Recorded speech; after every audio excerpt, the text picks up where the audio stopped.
Somebody took a picture and gave it to me. Oh my God. And I was running third place on the first lap.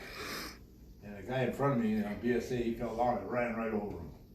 Bike, and I went flinging over the handlebars and slammed into the big guardrails like on a bridge they have on the track, hit that sucker so hard with my right hip, it just threw me back on the track about 20 feet. I couldn't move. I mean, I laid there, it was like I was paralyzed. But I could hear all these bikes coming back around, and I'm thinking to myself, this fucker's gonna run me over. Right? And there's nothing you can do. No, and I'm just laying there.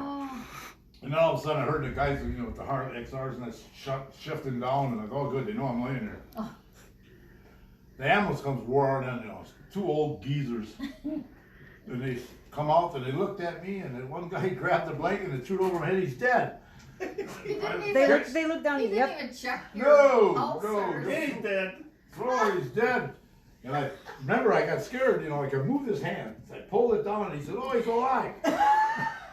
So they throw me in this cot, throw me in the ambulance, and normally they strap the cot down to the ambulance. No, we were turning corners and I'm slinging around in the back. And I think at the time I thought I crushed my right hip, so I'm hanging on, hurting like a dog, bad pain. And this thing is going around and swinging. When we get to the hospital, take me right into the operating room there, and the doc comes in. He looks at me, he says, do you know a horse died on that track yesterday? I'm trying to tell me something. Yeah, it's the horse that was right. He's checking me out, and then they would sit me up on the cot, thing and he said. my blood pressure would just drop right down. I would start seeing stars. So then the doc says, "Well, that ain't right. You better stay tonight." So, they put me in a room, with this old guy. The nurses, I cracked this hand right here. I must have sprained my neck. I was hurting all over. And the nurses come in, and you're talking to a little town, big town. The nurses must have thought the bike racers had more arms or something. They all had to come in and look, And I remember that there was like a ring of bologna that they put around your neck. It was ice in the water, and it was leaking, so I'm getting wet. This thing, they put a cold pack on my hand, but it ached so bad I threw that off. Well, then in the morning, the old guy that was sitting there, his name was Mr. Smith. And he's a very nice man, he said, yeah, I heard you got hurt at the track, at the fairgrounds. I said, yeah. And he was asking me about the bike, you got insurance on it? I said, no. I said, whatever's wrecked, you just fix it up, All of a sudden, oh God, he's going like this, and the bed's clattering, like, holy Christ, that bastard's gonna die right in front of me. I said, I've never seen anybody die. And he just going, he's on the button, I'm on the button, and come on, nurse, get in there, his little beaker's going, And the nurse comes in and says, what's the matter, Mr. Fergus? I think I got the chills.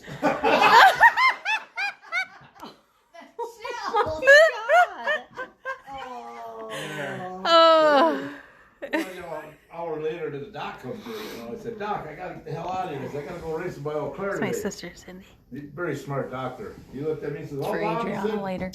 And honest to God, I probably didn't have to even go here to that chair. You can go over there. He said, I'll let you go. It took me almost 10 minutes.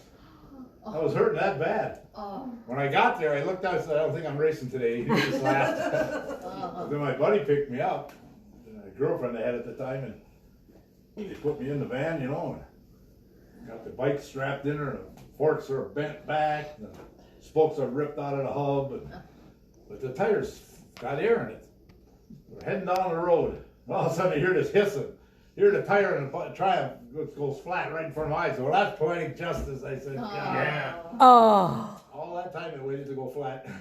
Yeah. That was the doctor that you asked for a drink of water, was it? No, that was the guy at Rockford Memorial. It was so hot that day, and we thought it was a day race. And many people, we get there, 9 o'clock, 10 o'clock in the morning, it was like 100 degrees. It was just terrible. And then when we're there, we find out it's a night race. So now what are you going to do? You're sitting there, So we look for a tavern, That's what I'm going to do. Well, we weren't going to drink, We figured it's air conditioned, So we did. We went in there and we just had soda and played a couple guys from Illinois shuffleboard. Yeah. And we told them, I said, we don't know how to play this game. It's nothing we really got up by us. And these guys said, Christ, you're from Wisconsin. They got all them games in the bar up there. Yeah, but not this one. Them guys are really good, though. But we had a lot of fun. And then we raced. and I was flying around the track. I started out dead last because the dang thing never shifted right. I was picking off a guy at every straightaway, and I think I was in third place. Maybe another lap or two to go, you know. And they always told me about coming out of turn 2 at Pecatonica, there's a dip. And I raced there many times and never hit that dip. But that night I hit that dip. Just like somebody put a spring in my butt. And it just went bang! And I remember looking at the number plate upside down as I'm going over the handlebars. And I'm probably doing 75, 80, you know. Oh my god. Holy cow. And then I hit on my back. Whoa. I mean, the bike just stumbled because my buddies, they ran over there and they looked at the bike was all smashed to hell. Well, the guys that were running the track, they were just going to take the thing and throw it over the railing and flop it. And then my guys said, no, you're going to push it off to the side here, you know. It's already wrecked enough. So then the ambulance people, they came in the pits. And of course, I didn't want to go, you know. They said, well, we're going to keep an eye on you. So as long as I laid flat on my back on the ground, it was okay. As soon as I'd sit up, the whole world started spinning, you know. So by the time the race was over, they came back again, you know. And then they said, no, we're going to take you in. So they load me in the ambulance, so they park on the start-finish line, and everybody's looking in, you know. Finally, we take off. So we take off. They take me to Rockford Memorial. Well, Pee Wee and Roy, they're along, you know, they got to take my van. So Pee Wee's driving the van, and we're going into Rockford. And it was, Pee Wee says, yeah, he says, and it was getting darker as we got into, you know, they're in the wrong section. And he said, all these black guys were on every block. There were more of them coming out. It was like somebody raided ahead. We got these white guys coming in, you know. Oh, man. And Roy rolls down the window and he's hollering at him, get the hell out of the way, we'll run you over, we'll kill you. He was telling him, shut up, you come Oh my god. So we get they get me in the hospital. I was so thirsty for a glass of water, and my back was puffed all up. And there was the two docs that came in. One must have been learning to be a doctor, you know, so he was poking on my back and stuff. I said, Doc, is there any chance I can get a glass of water? Yeah, no problem. He goes, gets it, looks at me and drink it. I know. He gives me some pain pills and says, go home. Oh. There. Oh. Well, then on the When way you had home- the water, you must take the pills. Yeah. Yeah. Well, I was hurting so bad I forgot them. Oh. Then I'm laying there, you know, I had internal bleeding so bad. The doctor also said if it wouldn't have stopped, the good Lord wouldn't have stopped, I'd have bled to death. Because my back stuck out like a half a basketball. Oh. It was bad. Wow. I mean, I remember we got home on Sunday morning and I had these big black side pipes on the van, you know. Well, I'm laying behind the seats, you know, and I take my legs and pull myself out and burn my back of my legs on the pipe, you know. Oh. Jeez. Oh. Laying at home and every time I was passing out half the time during the day, you know. They finally took me out. Ma took me in, you know. She used to jack me up all the time. Sure, you're a big shot. You're on TV, and when you get hurt, who the hell takes care of you? Yeah.